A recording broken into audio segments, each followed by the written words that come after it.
Hello and welcome to the first episode of Your Random Informer. Today, your host, your informer, the one and only Moises Perez, will be informing you about why the first 3 years of the life of a child are so important. Now, you might be wondering, why is this random guy just giving us information about children? Well, that's because this can prepare many people who plan to have children one day or have a profession that involves children, such as being a doctor, nurse, teacher, a nanny, social worker, and more. Now, the main problem is that few people know about the importance of taking care of a child and what the consequences are if you don't do so. Neglecting a child's needs can lead to them having physical and mental health problems. This can even be seen in the history of many criminals today. One could have been abused as a child, or another could have been neglected or not given the attention needed.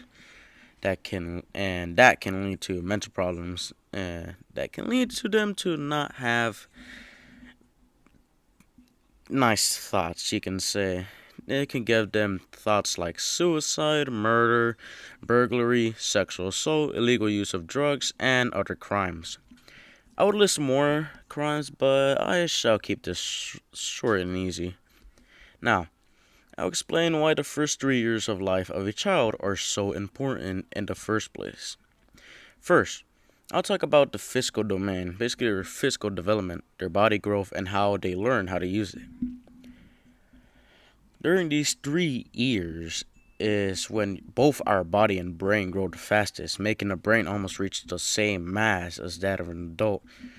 And it's basically the fastest time when our brain actually develops because as we grow up, the process is getting slower and slower. Now, the way our body builds depends on both genetics and nutrition, also care. For example, let's say your max genetic height is 5'10", 177.8 centimeters, but you only reach 5'5", 165.1 centimeters. This can happen due to poor nutrition as a child or the way you were taken care of. Think as if our bodies were a machine. Give it the wrong amount of fuel and it won't be able to reach its full potential. Or use that machine on something that it's not supposed to be used on and it won't be able to function properly, leading to it to either break down or have difficulties functioning small parts of its mechanism. If this example here explains like our motor skills, which is basically the skills that allow us to move in the first place. There are two different kinds of motor skills, gross and fine motor skills. Now, the only difference between gross and fine motor skills is that gross involves large muscle movements such as movement within the arms, legs, core, abdomen, head, and other body parts. While the fine motor skills only involve movement within wrists and fingers. Basically, just the only limit is your hands. Alright, now now comes the part that not many people are able to understand, which is the mental stability and development of children. Many believe that children from an early age shouldn't even be considered as people. They're just a blob that are only able to cry, eat, and sleep, which is not the case at all. Babies are actually able to understand a little bit our emotions and other things because babies are able to imitate actions or expressions that they see from another person. They also try to communicate using body language and sounds such as groaning, mumbling, and moaning.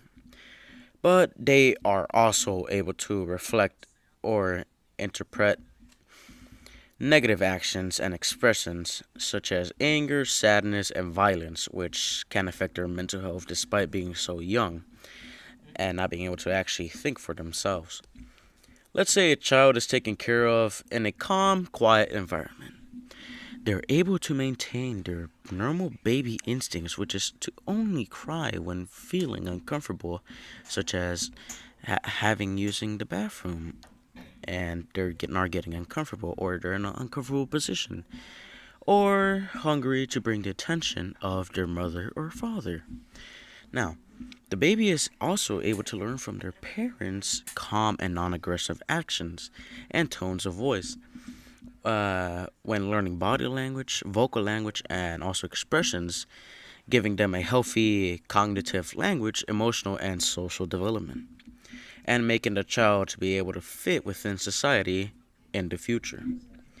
Now, with an aggressive and violent environment, the baby is imitating the aggressive actions that they see and get distress from loud noises and yelling, leading to them to cry from fear and stress rather than to get the attention of their parents.